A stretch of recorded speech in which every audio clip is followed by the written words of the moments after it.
Galera, muito obrigado pelos 540 mil inscritos. Eu não sei nem como agradecer vocês por isso, mas não vamos parar por aqui, hein? Bora chegar aí aos 550 mil inscritos, galera. Então já dá aquela força pro canal e se inscreve e deixa um gostei aqui embaixo pra batermos a meta de 2016 likes. E agora, bora lá! Nos entornos de um castelo sombrio, um homem é arremessado com violência no chão e já exausto, afirma ofegante que é seu fim. Em volta dele, um grupo de seres ocultos ressalta que o homem ficou extremamente forte, mas o cara afirma não ser o bastante. Dizem que devemos perseguir nossos sonhos enquanto ainda somos jovens, principalmente para aventureiros, já que o instrumento de trabalho dessa profissão é o próprio corpo. No entanto, existem adultos que simplesmente não conseguem abrir mão daquilo que querem. Na guilda de aventureiros local, é dia da seleção de candidatos que desejam ser promovidos para o rank E. Um deles, chamado Rick, se apresenta para o teste. Então a recepcionista, Alyssa, fica empolgada ao reconhecer seu velho amigo. Eles trabalharam juntos em um escritório, mas o rapaz pediu conta em pouco tempo. Mas o mais surpreendente foi ele ter se registrado na guilda. Rick comenta que realmente não é comum começar a ser aventureiro com 30 anos, porque a maioria das pessoas inicia como aprendiz no rank F quando ainda são adolescentes. A propósito, Alyssa pergunta o que o amigo tem feito esse tempo todo, e ele diz que passou esses anos treinando nas montanhas com alguns companheiros mais experientes. De repente, um bêbado interrompe a conversa e pergunta se a gatinha ali tá livre pra dar um rolê. Então ela responde sem graça que tá trabalhando. O bêbado continua insistindo ao ponto de agarrar o pulso da garota e dizer que mulheres devem obedecer aos homens. Pra resolver a situação, Rick envolve seu braço no ombro do cara e dá um tapa de leve no estômago dele. O homem dá uma tremida por conta do excesso de álcool e desmaia. Achando graça, a Alyssa passa pro rapaz o cartão de teste pro rank E. Quando foi ler o número da inscrição, 79, o Rick percebeu que podia ser lido como 70 e morre. Então já começa o dia apavorado. Do lado de fora, uma mulher chamada Rhianette pergunta pro Rick se ele já se inscreveu, e ele diz depois de subir um pouco mais os olhos que já se colocou para fazer o teste ao lado daqueles jovens radiantes e volumosos. Rhianette pergunta se isso é motivo para olhar para a comissão de frente dela, mas o rapaz finge que ela tá imaginando coisas. Dentro da guilda, os aventureiros notam a marca de mão na armadura de aço do Bebum, enquanto autoridades se aproximam e reconhecem Gomold, o cavaleiro selvagem, um ex-aventureiro rank A procurado por agressão. Alyssa reflete sobre a forma como Rick deu um jeito no cara e se pergunta se foi ele que causou isso. Mais tarde, no exame médico para a seleção, os avaliadores medem 1,74 de altura para o candidato de número 79, que ficam surpresos ao notar que o homem já tinha 32 anos, deixando Rick constrangido como sempre. Em seguida, é hora da medição de energia mágica ao tocar na esfera. Quando a terceira candidata descobre que é C+,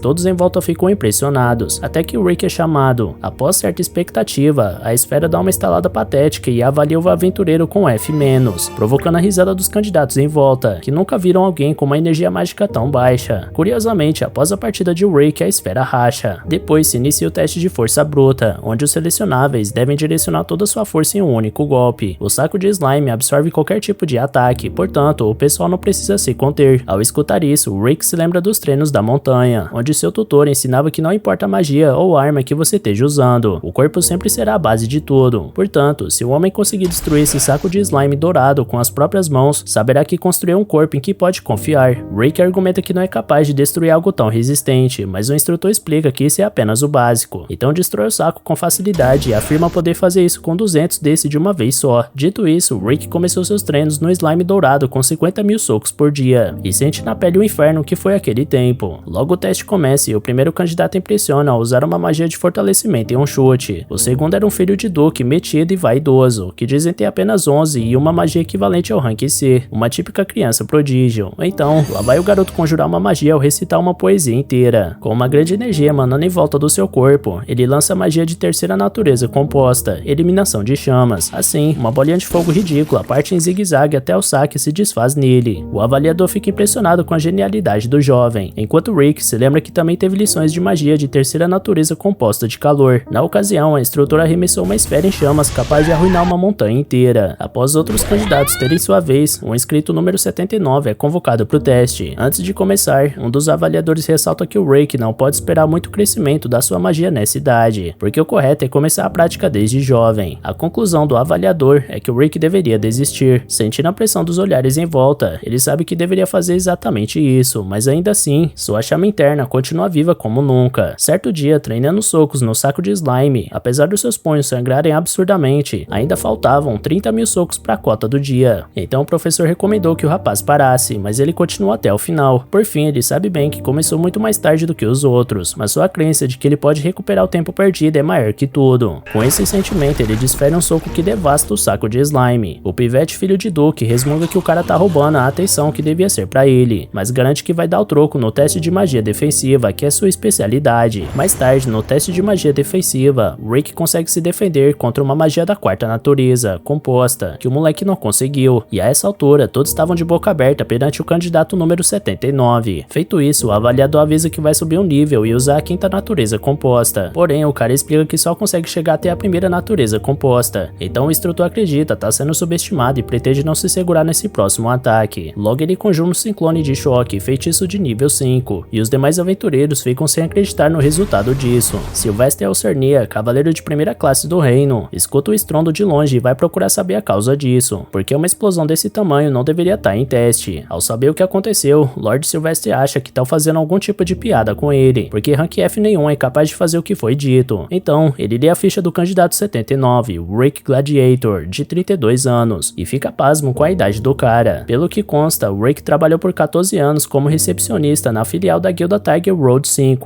Após o teste de magia defensiva, o protagonista realizou a prova escrita e finalizou os testes por hoje. Conversando com o Rianet mais tarde, ele confessa que não sabe se foi bem ou não nesse primeiro dia, ainda mais porque ele tirou F- em capacidade mágica. Como consolo, Rianet ressalta que o rapaz evoluiu muito nesses últimos 2 anos. De repente, o filho de Duke Marrento surge chamando Rick de plebeu, e Rick tenta se lembrar do nome do garoto, mas sem sucesso. Possesso, o moleque diz que se chama Fred Diarmuth, então Rick pergunta se ele tá precisando de ajuda pra achar os pais. Ainda mais bolado, Fred chora ao dizer que hoje era o dia dele brilhar, mas que o velhote roubou o brilho dele no teste. Logo atrás do garoto, Angélica, sua irmã mais velha, repreende Rick por fazer seu caçula chorar. Em prantos, Fred denuncia que o velhote de 40 anos maltratou ele, então Rick tenta de todas as formas convencer os dois que ele tem 30 e poucos anos. Sem querer saber de nada, Angélica chama o homem pra um duelo, então joga uma luva no peito dele. Ele pega e diz que uma filha de nobre pode até não saber, mas lavar a roupa dá trabalho. Como o cara pegou a luva do chão, Rianet avisa que esse gesto simboliza que o duelo foi aceito, então o pobre coitado fica sem saída. Sem demorar, Angélica de Armuth, cavaleira de segunda classe dos Cavaleiros do Reino, carrega o oponente até a arena pra punir o ordinário idoso de 40 anos, segundo suas palavras. Seguindo a tradição de Philheim, Angélica propõe que o perdedor deve ser o servo do vencedor até a morte. No meio disso, Rick pergunta qual deve ser o nível da desafiante, e Rianet acredita que uma cavaleira de segunda classe do reino provavelmente tá no rank B, por isso ela pede pro rapaz pegar leve com ela. Sem entender, o Rick lembra que ele é o rank F da história. Pra tranquilizar o sujeito, a mulher pede pra ele se lembrar do que treinou nos últimos anos, mas as lembranças fazem ele surtar ainda mais. Como última cartada, Rianet recorda o homem, que ele faz parte do Punho de Ouro e Shaunkun, o grupo que se orgulha de ser o mais forte do continente. Dito isso, o Rick Gladiator se ergue novamente e vai em direção à desafiante. Cheia de si, Angélica afirma que vai pegar leve com o novato, ao passo que desembainha sua espada e conjura um feitiço. Rick analisava que ela é do tipo espadachim que fortalece o corpo e suas armas, mas a mulher não dá tempo dele aprofundar seu estudo, porque usa sua habilidade passe instantâneo para passar por ele com uma velocidade impressionante, fazendo o homem ouvir o som da lâmina perto do ouvido. Ela afirma ter dado um golpe de aviso, mas nem reduzindo sua rapidez, o rank F foi capaz de esquivar. Rindo da cara do velhote, Fred conta que sua irmã é tão veloz que é conhecida por todo o reino como Angélica, o Lampejo. Então ela avisa que dessa vez não vai errar de propósito e volta a atacar com um passe instantâneo. Ironicamente, enquanto a atacante se aproximava, Rick notava que ela é extremamente lenta, então desvia sem dificuldade nenhuma. De queixo caído, Angélica achava que apenas poucos cavaleiros de primeira classe poderiam reagir a tempo desse tipo de ataque, mas acredita que foi puro golpe de sorte, então volta a investir contra o adversário. Mais uma vez, Rick não entende como essa mulher pode ser tão lisma com um apelido desse, por isso considera que deve ser só uma Patty que virou cavaleira por ter um pai rico. De repente, ela tropeça numa pedra no caminho e gira pelo ar até fincar sua espada na parede com força. Como não previu o ataque dela, o Rick acha que aquela habilidade é incrível, por isso volta a colocar o rabo entre as pernas, sem saber que ela apenas tropeçou e perdeu o fio da meada. Angélica também não quer perder a pose, então finge que rodou feito peão de propósito. Em seguida, ela diz que vai usar um passe instantâneo de último nível, movimento que impacta o corpo dela ao ponto de só permitir que ela use 3 vezes. Rick reconhece que ela tá bem mais rápida, porém, ainda assim, parece uma tartaruga com cãibra. Apesar de não ter funcionado esse ataque, Angélica insiste na mesma tática e repete o movimento, restando só mais uma chance com essa habilidade. Insistente, ela mantém a estratégia, até que tropeça em outra pedra pelo caminho. Com medo de não conseguir reagir a tempo dessa mudança de percurso, Rick dá uma pancada no chão que isola o oponente e abre uma cratera no solo. Sem acreditar no que tá acontecendo, Angélica pergunta quem é esse cara, e ele responde que pediu demissão há alguns anos para tentar ser aventureiro, mas que vai dar o máximo de si para tentar essa carreira. Dito isso, para surpresa do novato, a cavaleira se rende, dando a desculpa que vai deixar essa passar porque o oponente conseguiu se livrar dos ataques dela. Como não é bobo nem nada, o Rick Gladiator pergunta sobre aquele combinado do perdedor virar servo. Então Angélica usa a maior velocidade já registrada por ela para fugir dali. Após a vitória, Ryanette avisa pro Rick que Broston e os outros estão vindo pro reino nesse momento para ver como o rapaz tá se saindo, e o Rick só tem pressentimentos ruins quanto a isso. Na cena seguinte é contada a lenda do guerreiro que enfrentou o monstro supremo Kaiser Alsapier para conquistar um tesouro capaz de realizar qualquer desejo, chamado os registros akáshicos. No entanto, esse guerreiro jamais conseguiu derrotar aquela criatura mítica, e apenas alguma criança que sonha em ser aventureiro um dia conseguirá esse tesouro. Isso é o que o lendário guerreiro acredita. Voltando ao atual reino de Filheim, os resultados dos testes preliminares pro Rank E estão prestes a serem anunciados, e caso a energia mágica que será transmitida para cada cartão do exame for azul, então esse candidato passou. Amanhã, todos os aprovados farão uma batalha simulada no segundo estágio do exame. Ao lado da Ryanette, Rick Gladiator tá tenso até o talo, já que outro fracasso poderia representar sua desistência definitiva, já que ele passou da idade habitual para isso. Logo o cartão dele começa a brilhar e pula do azul pro vermelho até decretar a aprovação do candidato. Ao sair da sala, o Rick sentiu um cheiro horrível, até que um jovem galanteador joga seu charme pra cima da linda donzela do recinto, segundo suas palavras. Ele ressalta que a nobre casa de Diarmuid governa os povos de norte a sul, e ele é o filho mais velho Raster Diarmuid. O nobre pergunta o nome da donzela, e ela responde que se chama Ryanette Erfel. Rick também se apresenta, mas o nobre faz questão de dizer que não se importa com uma Mané sem brilho de meia idade. Logo Raster volta suas atenções pra Elfa e diz que perdeu seu coração no fundo dos olhos dela, por isso gostaria de levar ela pras terras do norte para tornar ela sua segunda esposa. Como o rapaz estava esfregando a mão da Elfa, o Rick resolveu interferir para não dar ruim pra ele. Então diz que é namorado da senhorita e não pode permitir esse flerte na sua frente. Além de não acreditar, Raster despreza a carteira de Rank F do Rick. Então o protagonista argumenta que o nobre também já não é nenhum moleque pra estar no exame pro Rank E. Contudo, essa foi a deixa perfeita pro herdeiro jogar na cara do homem que passou pra esse nível quando tinha só 14 anos. Na verdade, ele pertence ao Rank A e é o examinador da batalha simulada. Cheio de si, ele mostra suas credenciais e aconselha Ryanette a deixar esse pé rapado fuleiro e jantar com um aventureiro de verdade. A Elfa lamenta desapontar o nobre, mas como pode ser visto, ela tá na companhia desse cavalheiro. Além disso, ela comenta que o cheiro da colônia do Raster é tão forte que chega a causar desconforto. Inconformado, o herdeiro da casa de Diarmuid chama o Rick de ralé de quinta categoria e manda ele se preparar para a batalha simulada, porque lá ele vai mostrar a diferença entre os dois e de quebra colocar juízo na cabeça da Elfa. Em seguida, Raster vai embora batendo o pezinho. Então Rick aproveita para pedir desculpas para Ryanette por ter dito que ela é namorada dele, mas ela confessa que essa história deixou ela feliz, e além do mais foi isso que resolveu o problema. Ao voltar pro seu palácio, o herdeiro afoga as mágoas na bebida enquanto amaldiçoa a vida daquele cara. De repente, seus irmãos vão até ele aos prantos, reclamando que um plebeu idoso de 30 anos tirou onda com a cara deles no primeiro teste. Segundo o primogênito, ninguém tem permissão para fazer chorar dois membros da casa de Diarmuid, por isso promete fazer o criminoso pagar. Já que disseram que o sujeito era mais velho, Rick vem à mente de Raster, que pergunta pros irmãos se eles lembram o número de inscrição do sujeito. Fred só lembra que o número parecia dizer que o cara ia morrer, então o herdeiro dá uma risada ao descobrir de quem se trata. Alguns dias depois, era chegada a hora da batalha simulada, e o Ryanette pede pro Rick pegar leve com o pessoal. Ele responde que nem tem condição de pegar pesado, ao contrário daquele playboy do norte que vai acabar com ele nesse teste. Com a certeza que ia apanhar, o rapaz começa a chorar, até que logo à sua frente o homem se apresenta como Lynx Laurette, e afirma que será o examinador de Gladiator na batalha, já que será responsável pelos números de 50 a 100. Dito isso, Rick celebra ao perceber que seu número de inscrição, 79, não era tão zicado igual ele pensava. Como se não bastasse, Lynx enche a bola do candidato, dizendo que o fato dele ter 30 anos e largado o emprego para virar aventureiro devolveu a esperança pro homem, que um dia quer ser igual ao Rick. Lynx começou como aventureiro aos 24 anos e só engatou uma carreira depois dos 30. Portanto, ele enxerga o Rick Gladiator como um exemplo de força de vontade. Aos 40 anos de idade, agora o examinador pretende realizar o sonho de chegar ao Rank A, embora tenha levado quase 20 anos para chegar ao B. Dito isso, Rick cumprimenta o homem com entusiasmo, e embora Lynx ressalte que não vai ter candidato favorito no exame, ele chama o Gladiator para beber alguma coisa depois do teste. Escutando cada palavra escondido, Raster espera o examinador passar para abordar ele. Depois dessa conversa, Rick parece bem mais tranquilo para a batalha, já que tirou um peso enorme das costas. Entretanto, um dos organizadores chega na sala de concentração e informa que Lynx Laurette, examinador dos candidatos de 50 a 100, adoeceu repentinamente. Dada a situação, Raster Diarmuid vai assumir esses candidatos. Ryanette já imaginava que daria algum problema, levando em conta que o Rick acabou se metendo no caminho dos 3 filhos de Armut. Ao redor, um aventureiro lamenta por Raster, seu examinador, porque ele é conhecido como o Homem das 1000 Habilidades, um gênio que subiu pro rank A apenas aos 17 anos de idade. Como se não bastasse, ele tem outro apelido que é ainda pior, o Triturador de rank F, e dizem que ele assedia candidatos todos os anos por puro entretenimento. Enquanto isso, se preparando para a batalha simulada, Raster começa a mostrar suas garras ao detonar um candidato com apenas um feitiço. Segundo ele, esse é o problema das pessoas de origem humilde, elas não servem nem pro aquecimento. Logo atrás, um guarda de elite recebe o sinal. Desesperado, Rick Gladiator pergunta o que fazer agora, apesar de Ryanet não entender o motivo desse drama todo. O homem lembra que o examinador é um rank A que odeia ele, fora todas as pessoas que sempre dizem que ele fracassaria. Então Ryanet responde que como as palavras dos outros podem dar ou tirar a confiança de quem as ouve, ela diz que o Rick é um homem forte, capaz de passar no teste e vencer o playboy de colônia estragada. Afinal, desde que decidiu se tornar um aventureiro, tudo que o Rick tem feito é ter sucesso. Ao escutar essas palavras, ele se sente mais motivado para seguir sua jornada sem tanto desgosto, até que um moleque de capuz aborda ele e pede para ler sua sorte de graça, porque viu Rick e enxergou nele um homem que tá lutando contra os próprios demônios e precisa de uma clara evidência. Já que não tá fazendo nada, o protagonista aceita o desafio e senta na cadeira. Ao fazer isso, ele cai numa armadilha mágica e desaparece. Então o moleque tira o capuz e revela ser Freed de Armut. Ryanet fica possessa e corta a bola de cristal do garoto no meio, explode a parede atrás nesse movimento e pega Freed pelo colarinho para saber para onde foi mandado o aventureiro. Como o pivete se recusou a cooperar, ela corta metade dos cílios dele e avisa que da próxima vez serão seus olhos. Dessa vez, Freed arrega e diz que é um teleporte que alcança 100 metros. Por isso, o velhote não tá longe. No fim, o Rick foi parar no local atrás da área de teste, onde é recebido pelo guarda de elite e seus comparsas. Diante disso, o Rank F descobre que tá de fato sendo sabotado pela família de Armut, e que a força dos homens que estão cercando ele equivale ao Rank B. Por isso ele vai levar uma surra grande e ficar de fora do exame. Como se não bastasse, o líder dos guardas de elite é capaz de enfrentar guerreiros do Rank A. O fim do Gladiator estava decretado, porém o punho de Orichalcon surge na colina antes que o pior acontecesse. O chefe lembra que o Rick tem um teste e pergunta o que diabos ele tá fazendo ali, e os capangas não acreditam que estão diante de um orc falante. Rick gagueja antes de inventar que esses homens ao redor estão ajudando ele a aquecer para a batalha simulada. Então o orc se dispõe a ajudar também. Dito isso, Rick entra em desespero e manda os guardas de elite correrem para salvar suas vidas, mas eles não acham que estão sob ameaça. Por isso um deles senta um martelo na cabeça do orc, mas a arma é esfarelada sem causar nenhum dano. Não satisfeito, o homem cai pro braço. Então o orc quebra o pulso dele. Porém, para surpresa de todos, o monstro cura a mão do seu agressor e ensina que falta equilíbrio na compensação de peso para que o soco saia mais forte, porque o corpo é uma massa inteiramente conectada e isso não pode ser ignorado. Escutando essas palavras, o líder dos guardas descobre que são essas pessoas. Do outro lado, o garoto do punho de Orichalcon puxa seu super canhão, chamando de Julieta Revisada, que carrega pedras mágicas e balas de chumbo, e avisa que vai resolver a treta de forma pacífica. Então ele fuzila 3 inimigos que estavam na sua frente, deixando Rick surtado. Por último, os guardas pegam a garotinha Orichalcon de refém e manda todos se renderem antes que ele corte o pescoço dela. Rick e o orc avisam pro cara largar ela antes que dê ruim, e a garotinha pergunta pros amigos o que o moço tá fazendo atrás dela. Rick explica pra Aliceret que o moço só tá querendo brincar, então ela pergunta que brincadeira é essa. O guarda tá sem paciência e dá um murro pra ela ficar quieta, e isso desperta a fúria da criança, que destrói tudo ao seu redor com uma magia de 7ª natureza composta. O líder dos guardas baixa a cabeça e explica que essa garota tem só 10 anos, mas é a maga vampira mais poderosa, afinal é a criança demônio da devastação, Aliceret Dracul. Quanto ao outro membro que parece um garoto, sua aparência pode enganar, mas ele é um meio elfo e meio anão de mais de 50 anos, com técnicas que parecem um milênio à frente do seu tempo, sendo o maior artesão de armas do mundo. Seu nome é Mizet Eldwarf, e ele é conhecido como a Oficina Milenar. Por último, o orc possui uma força física inigualável, e sua inteligência não fica para trás, capaz de usar todas as magias de suporte existentes. Esse é Bruxton Ashork, a besta sábia. Segundo o líder dos guardas, os 3 são aventureiros Rank S e compõem o grupo mais lendário do continente, o lendário punho de Orichalcon. Pela primeira vez na vida, o velho viu esses 3 com seus próprios olhos, por isso ele larga suas armas e afirma que vai se aposentar para viver o resto da vida em paz. Dito isso, Aliceret aniquila o resto dos guardas, enquanto Rick celebra a chance de participar do teste. Ao voltar para Ryanet, o aventureiro surpreende o Freed, que achou que o velhote ia dessa para melhor, então a elfa se livra do pivete na base da ignorância. Em seguida, Lynx aparece ferido e denuncia que Raster fez isso com ele. Como se não bastasse, antes de dar uma surra no examinador, o herdeiro perguntou qual era o sonho dele. De origem humilde, Lynx veio de um lugar onde as crianças querem ser aventureiras, mas não têm oportunidades. Por isso, seu sonho é abrir uma escola para elas. Ao escutar isso, Raster trancou Lynx e desprezou sua tentativa de educar a escória da sociedade, dizendo que o professor de 3ª categoria vai formar alunos tão podres quanto. Lynx ficou furioso com esse insulto, mas não conseguiu responder nada ao nobre. Pensando nisso, o examinador pede pro Rick desistir do exame por não saber onde tá se metendo. Porém o Rick não pensa em desistir em momento algum. Voltando pra arena, Raster vê um dos seus guardas caindo inconsciente, por isso deduz que o Rick Gladiator tá a caminho. O nobre adoraria esmagar os sonhos daquele homem sem nem ao menos permitir que ele tentasse, mas já que terá o desprazer de um embate direto, quem sabe ele pode fazer o Rank F sofrer de outra forma, como fazer no inferno parecer a Disney pra aquele cara. E galera, regaça aí no like aqui embaixo e comenta no vídeo pra incentivar a gente ainda mais a trazer continuação desse anime, beleza? Valeu galera, se cuidem!